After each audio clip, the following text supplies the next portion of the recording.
Dear students, very good morning all. Welcome to Cost and Management Accounting video classroom. Today we are going to discuss third module, overheads. First of all, there is a meaning and definition of overhead. Meaning, costs which are incurred over and above the direct costs are called overheads or overhead costs. Any cost which cannot be directly charged to a cost center or cost unit is known as overhead. Overhead is the total of indirect material, indirect labor cost and indirect expenses. ഇപ്പോൾ overhead എന്ന് പറഞ്ഞു കഴിഞ്ഞാൽ all indirect material കോസ്റ്റും all indirect labour കോസ്റ്റും all indirect എക്സ്പെൻസിൻ്റെയും സമ്മിനെ ആണ് overhead എന്ന് പറയുന്നത്. ഇപ്പോൾ ഒരു പ്രൊഡക്ഷൻ പ്രോസസ്സിന് അല്ലെങ്കിൽ ഒരു സർവീസ് ഓറിയൻറ്റഡ് ആയിട്ടുള്ള ഒരു ആക്ടിവിറ്റീസിന് ഡയറക്റ്റ്ലി ചാർജ് ചെയ്യാത്ത, അതായത് ഒരു കോസ്റ്റ് സെൻറ്ററിലേക്ക് അല്ലെങ്കിൽ ഒരു യൂണിറ്റിലേക്ക് ഡയറക്റ്റ്ലി ചാർജ് ചെയ്യാത്ത, എന്നാൽ എല്ലാ യൂണിറ്റിലും സ്പ്രെഡ് ചെയ്ത് കിടക്കുന്ന തരത്തിലുള്ള എക്സ്പെൻസിനെയാണ് നമ്മൾ ഓവർഹെഡ് എന്ന് പറയുക. Which are incurred over and above direct cost. ഇപ്പോൾ ഡയറക്റ്റ് കോസ്റ്റിനെ അപ്പുറത്ത് വരുന്ന കോസ്റ്റിനെയാണ് ഇൻഡയറക്റ്റ് കോസ്റ്റ് അല്ലെങ്കിൽ ഓവർഹെഡ് കോസ്റ്റ് എന്ന് ട്രീറ്റ് ചെയ്യുക. Then definition. According to Blocker and Wellner, overhead costs are the operating cost of a business enterprise which cannot be traced directly to a particular unit of output. നമ്മൾ meaning പറഞ്ഞ പോലെ തന്നെ ഒരു പ്രത്യേക ആസ്പെക്റ്റിൻ്റെ മേലെ directly charge ചെയ്യപ്പെടാൻ പറ്റാത്ത operating കോസ്റ്റിനെ ആണ് ഓവർഹെഡ് എന്ന് ട്രീറ്റ് ചെയ്യുക. Overhead cost are the operating cost of a business enterprise which cannot be traced directly to a particular unit of output. The next, classification of overhead. ഓവർഹെഡിനെ classify ചെയ്യുന്നു on the basis of function, then on the basis of nature or behavior, on the basis of element, on the basis of controllability. Then according to function, overhead can be classified into factory overhead, office and administrative overhead, selling overhead, distribution overhead, and research and development overhead. Next part, according to elements. Overheads can be classified into three, namely indirect material, indirect labor, and indirect expenses. Then according to behavior or nature, fixed overheads, variable overheads, and semi-variable overheads. According to controllability, controllable overheads and uncontrollable overheads. Then according to function, factory overhead. ഒരു ഫാക്ടറിയിലെ production oriented ആയിട്ടുള്ള ആക്ടിവിറ്റീസിന് indirectly or directly effect ചെയ്യുന്ന all indirect material cost, all indirect labour cost, all indirect expenses are called factory overhead. Then office and administrative overhead. ഒരു production oriented ആയിട്ടുള്ള സെക്ടറിലെ administrative ലെവലിൽ ഉണ്ടായേക്കാവുന്ന all indirect cost. Then selling overhead. Production process complete ആയി കഴിഞ്ഞാൽ ആ produced goods or finished goods sale ചെയ്യണം. അപ്പോൾ സെല്ലിംഗ് നടക്കുന്ന സമയത്ത് അവിടെ യൂട്ടിലൈസ് ചെയ്യുന്ന indirect cost. Then distribution over head. ഇപ്പോൾ സെല്ലിംഗ് പ്രൈസ് തീരുമാനിച്ചു, ഡിഫറെൻറ്റ് ടെറിട്ടറിയിൽ ഡിഫറെൻറ്റ് ഏരിയയിൽ സെയിം ടൈമിൽ പ്രോഡക്റ്റ് സെയിൽ ചെയ്യണമെങ്കിൽ ഒരുപാട് ഡിസ്ട്രിബ്യൂട്ടേഴ്സിന് ആവശ്യമുണ്ടായിരിക്കും. അപ്പോൾ ഒരുപാട് ഡിസ്ട്രിബ്യൂഷൻ ചാനൽ ഉപയോഗിക്കേണ്ടി വരും. അപ്പോൾ അത്തരത്തിലുള്ള ഇൻഡയറക്റ്റ് കോസ്റ്റിനെയാണ് ഡിസ്ട്രിബ്യൂഷൻ ഓവർ ഹെഡിൽ ഉൾപ്പെടുത്തുന്നത്. Then research and development. ഒരു തവണ പ്രോഡക്റ്റ് പ്രൊഡ്യൂസ് ചെയ്തു, മാർക്കറ്റിൽ ഇംപ്ലിമെൻറ്റ് ചെയ്തു, may be product customer reject ചെയ്ത് കഴിഞ്ഞാൽ റിസർച്ച് പ്രോഗ്രാം കണ്ടക്ട് ചെയ്യണം. ദെൻ പ്രോഡക്റ്റിൻ്റെ ഡെവലപ്മെൻറ്റ് കൊണ്ടുവരണം. ദാറ്റ് മീൻസ് പ്രോഡക്റ്റിൻ്റെ ഇന്നോവേഷൻസ് കൊണ്ടുവരണം. അപ്പോൾ അതിൽ എഫക്റ്റ് ചെയ്യുന്ന ഇൻഡയറക്റ്റ് എക്സ്പെൻസസ് ആണ് research and development over head എന്ന് പറയുന്നത്. Second part, on the basis or according to elements, then all indirect material, indirect labor and indirect expenses. Third part, according to behavior or nature, fixed, variable and semi-variable overhead. Fixed overhead are those overhead which do not vary directly with the volume of output. These remain fixed for a given range of activity and within a given period of time. ഇപ്പോൾ ഒരു particular period കഴിയുന്നത് വരെ ഒരു certain expense എന്ത് ചെയ്യാണ്, fixed ആയി കിടക്കുന്നു. Example, depreciation of plant and machinery, rent, insurance, depreciation of building, legal expense etcetera. അപ്പോൾ ഇത്തരത്തിലുള്ള ഓവർ ഹെഡുകളെയാണ് ഫിക്സഡ് ഓവർഹെഡ് എന്ന് ട്രീറ്റ് ചെയ്യുക. Then what is variable overheads? Variable overheads are those overheads which vary in direct proportion to production or activity level. When production increases, variable overhead will also increase and vice versa. ഇപ്പോൾ production പ്രോസസ്സിന് കൂടുന്നതിനനുസരിച്ച് കൊണ്ട് ഈ indirect എക്സ്പെൻസും കൂടുന്നു. പ്രൊഡക്ഷൻസിൻ്റെ volume കുറയുമ്പോൾ indirect എക്സ്പെൻസിൻ്റെ വോളിയവും കുറയുന്നു. അതായത് variable ആയിക്കൊണ്ടിരിക്കുന്ന expenses ആണ്. Example, indirect material, indirect labour, power and fuel, material handling charges, over time cost, consumable stores etcetera. ഇപ്പോൾ ഫ്യൂവൽ അതുപോലെ പവർ, ഇപ്പോൾ ഓയിൽ ഉപയോഗിക്കുന്നു. ഇപ്പോൾ ഓയിൽ പ്രൊഡക്ഷൻസിൻ്റെ വോളിയം കൂടുതലാണെങ്കിൽ കൂടുതൽ ഓയിൽ ഉപയോഗിക്കേണ്ടി വരും. പവർ അതുപോലെ തന്നെയാണ്, നമ്മൾ കൂടുതൽ ടൈം വർക്ക് ചെയ്യുകയാണെങ്കിൽ കൂടുതൽ പവർ കൺസ്യൂം ചെയ്യേണ്ടി വരും. Then material handling charge, over time cost, ഇതൊക്കെ എന്താണ്, വേരിയബിൾ ആണ്. അതായത് ഓവർ ടൈം ഇല്ലെങ്കിൽ ആ കോസ്റ്റ് കുറയും, ഓവർ ടൈം ഉണ്ടാവുകയാണെങ്കിൽ അതിൻ്റെ കോസ്റ്റ് കൂടും. Then semi variable overhead. Semi variable overhead are those overhead which are neither fully fixed nor fully variable. They are partly fixed and partly variable. These overheads vary with activity level but not in direct proportion. അപ്പോൾ ഇതിൽ ആക്ടിവിറ്റീൻ്റെ condition അനുസരിച്ച് കൊണ്ട് ഇതിൽ മാറ്റങ്ങളുണ്ടാവും. അതിനെന്തില്ല, ഒരു proportion അല്ലെങ്കിൽ ഒരു level പ്രീഡിറ്റർമിൻ ചെയ്യാൻ വേണ്ടി സാധിക്കില്ല. Example, telephone charges, service department expenses, supervisory salaries etcetera. ഇതൊക്കെ എന്താണ്, സെമി വേരിയബിൾ ഓവർഹെഡ് ആണ്. Then according to controllability, controllable overheads and uncontrollable overheads. Controllable overheads are those which can be controlled effectively if proper management control is exercised. Variable overheads are controllable. അപ്പോൾ നമുക്ക് production വേണമെങ്കിൽ പ്രൊഡക്ഷൻസിൻ്റെ volume കൂട്ടുന്നു. അപ്പോൾ production വേണ്ടാന്ന് കണ്ടാൽ variable ഓവർഹെഡിൻ്റെ volume കുറയും. Okay, power കൂടുതലായിട്ട് നമ്മൾ കൺസ്യൂം ചെയ്യുന്നില്ല എന്ന് തീരുമാനിച്ചാൽ പവർ ചാർജ് കുറയും.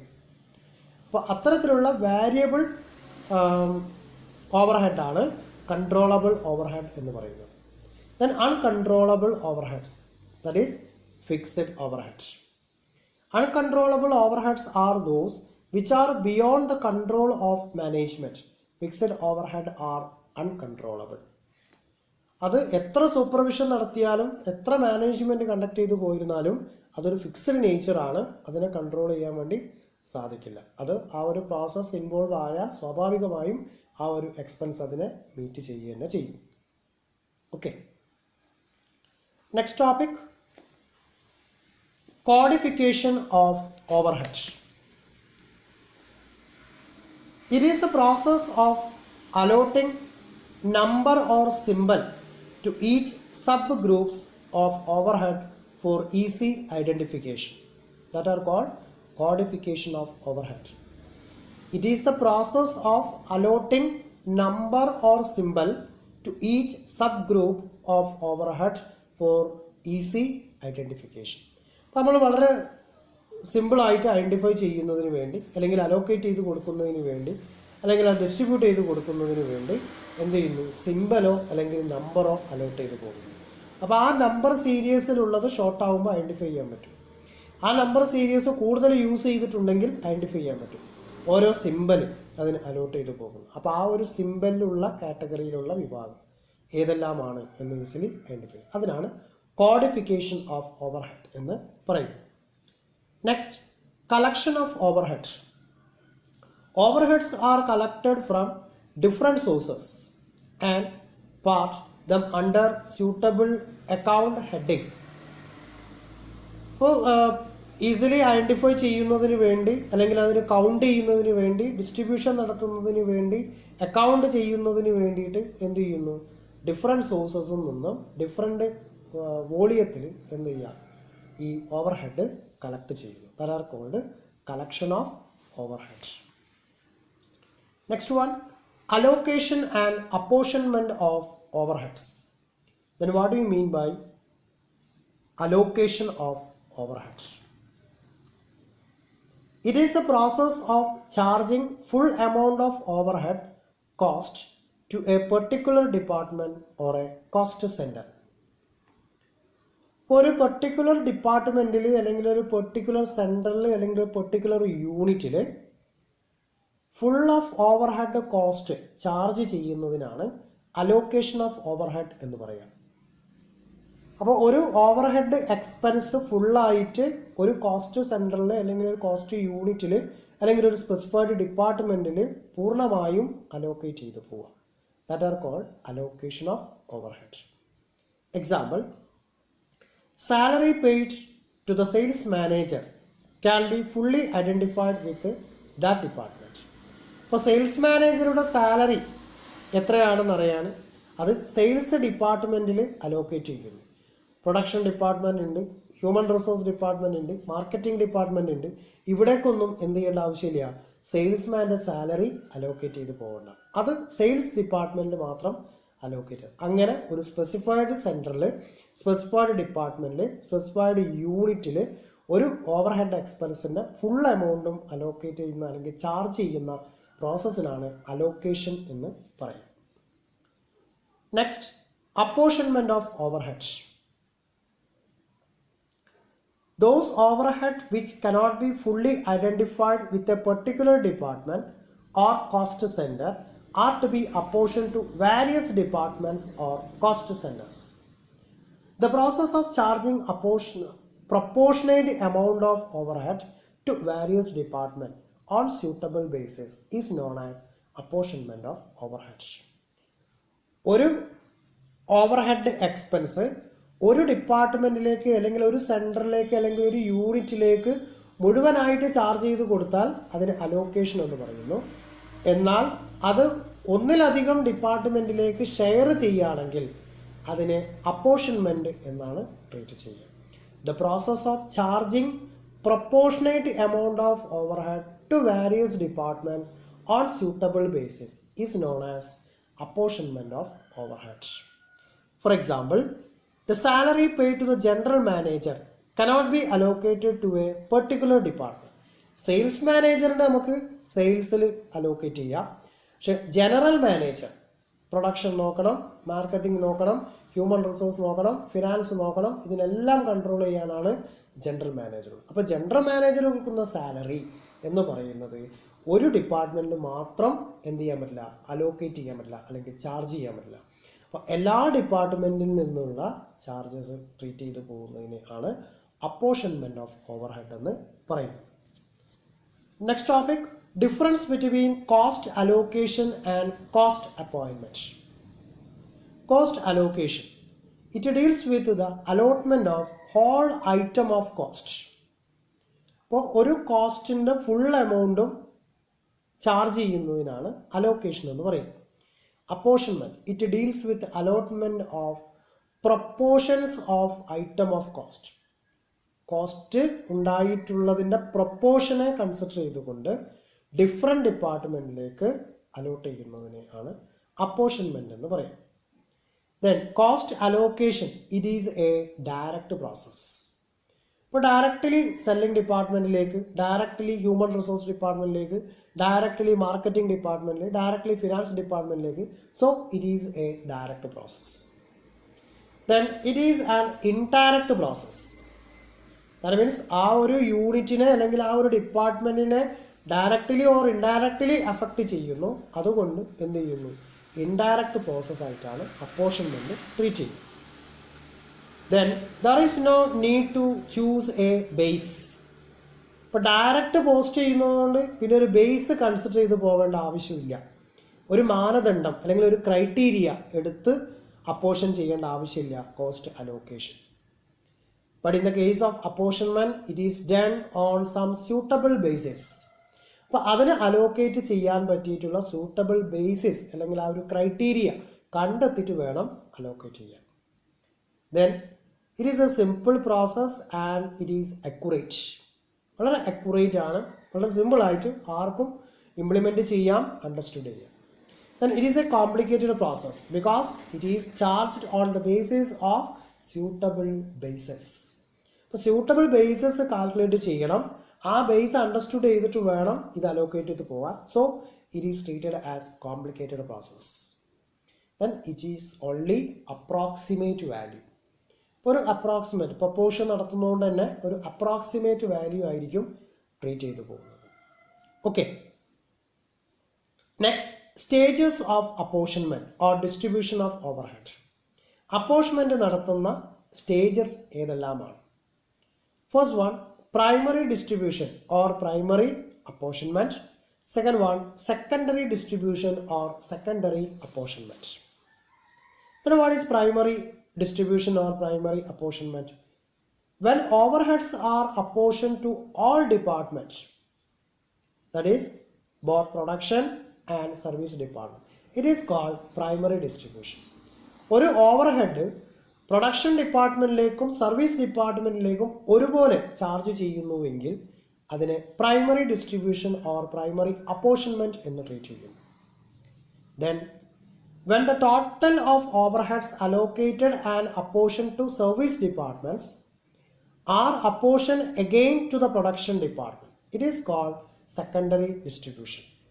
ഇപ്പോൾ പ്രൈമറി ഡിസ്ട്രിബ്യൂഷൻസിൻ്റെ ബേസ് നോക്കിയിട്ട് സെക്കൻഡറി സർവീസ് ഡിപ്പാർട്ട്മെൻറ്റിലേക്ക് പ്രപ്പോർഷൻ കൊടുക്കുന്നു. ദെൻ റിമൈനിങ് അത് പ്രൊഡക്ഷൻ ഡിപ്പാർട്ട്മെൻറ്റിലേക്ക് പ്രപ്പോർഷനേറ്റ് ലെവലിൽ എന്ത് ചെയ്യുന്നു, ചാർജ് ചെയ്ത് പോകും. That is secondary distribution in the treaty. Then basis of apportionment of overhead on primary distribution or primary apportionment. Primary apportionment നടക്കുന്നതിൻ്റെ basis എന്തെല്ലാമാണ്? First one, then items and basis of apportionment. First item, rent, rates and taxes. നമുക്കറിയാം, rent എന്ന് പറഞ്ഞാൽ വാടക കൊടുക്കുന്നു, rates എന്ന് പറഞ്ഞാൽ നികുതി അടക്കുന്നു, tax നികുതി പേയ്മെൻറ്റ് നടത്തുന്നു. ഓക്കെ, ഇതിൻ്റെ ബേസ് എന്ന് പറയുന്നത് ഫ്ലോർ ഏരിയ. അപ്പോൾ ഫ്ലോറിൻ്റെ അത് ഏതെല്ലാം ഏരിയയിലുള്ളതിൻ്റെ ബേസ് ചെയ്തിട്ടാണ് നമ്മൾ ടാക്സ് കൊടുക്കുന്നത്, റെൻറ്റ് കൊടുക്കുന്നത്. അപ്പോൾ ആ ഫ്ലോർ ഏരിയ എത്ര സ്ക്വയർ ഫീറ്റ് ആണോ തന്നിട്ടുള്ളത് അതിൻ്റെ ബേസ് നോക്കിയിട്ടാണ് റെൻറ്റിൻ്റെയും റേറ്റ്സിൻ്റെയും ടാക്സിൻ്റെയും എക്സ്പെൻസ് ചാർജ് ചെയ്യുന്നത്. Next one, repair and maintenance of building. ബിൽഡിങ്ങിൻ്റെ റിപ്പയർ ആൻഡ് മെയിൻ്റനൻസ് അതും ഫ്ലോർ ഏരിയ ബേസ് ചെയ്തിട്ടാണ് കൊടുക്കുന്നത്. ഡിപ്രിസിയേഷൻ, അസറ്റിൻ്റെ വാല്യൂ. ഡിപ്രീസിയേഷന് അസറ്റിൻ്റെ value. Repair and maintenance of plant and machinery. Building ആണെങ്കിൽ ഫ്ലോർ ഏരിയയാണ്, അതേസമയം പ്ലാന്റ് ആൻഡ് മെഷീനറി ആണ് ട്രീറ്റ് ചെയ്ത് പോകും. ഇപ്പോൾ ബിൽഡിംഗ് ഫിക്സഡ് അസറ്റാണ്, പ്ലാന്റ് ആൻഡ് മെഷീനറി ഫിക്സഡ് അസറ്റാണ്. അപ്പോൾ ബിൽഡിങ്ങിൻ്റെ കേസിൽ ഫ്ലോർ ഏരിയയാണ് ബേസ്, എന്നാൽ repair and maintenance of plant and machinery അസറ്റിൻ്റെ വാല്യൂ ആണ്. Then insurance. ഇപ്പോൾ ഏതെങ്കിലും അസറ്റിൻ്റെ ഇൻഷുറൻസിൻ്റെ എക്സ്പെൻസ് ഉണ്ടെങ്കിൽ അത് അസറ്റിൻ്റെ വാല്യൂ ബേസ് ചെയ്തിട്ടാണ് ചാർജ് ചെയ്യുക. Then lighting.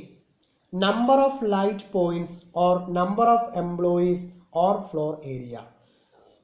അത് അവൈലബിൾ ആയിട്ടുള്ള മെറ്റീരിയൽ അല്ലെങ്കിൽ അവൈലബിൾ ആയിട്ടുള്ള ബേസ് യൂസ് ചെയ്യാൻ വേണ്ടിയിട്ടാണ്. ഒന്നുകിൽ ലൈറ്റ് പോയിന്റ് ഉപയോഗിക്കാം, അല്ലെങ്കിൽ നമ്പർ ഓഫ് എംപ്ലോയീസിനെ യൂട്ടിലൈസ് ചെയ്യാം, അല്ലെങ്കിൽ ഫ്ലോർ ഏരിയ യൂട്ടിലൈസ് ചെയ്യാം. Then power. HP horse power of machine, then or horse power into hours or kilowatt hour use ചെയ്യാം. Supervision. Number of workers or employees, എത്ര വർക്കേഴ്സിനെ എത്ര എംപ്ലോയീസിനെ സൂപ്പർവൈസ് ചെയ്തു എന്നതിൻ്റെ ബേസിലാണ് സൂപ്പർവൈഷൻ എക്സ്പെൻസ് മീറ്റ് ചെയ്യുക. Canteen expenses. Number of workers, എത്ര വർക്കേഴ്സിന്.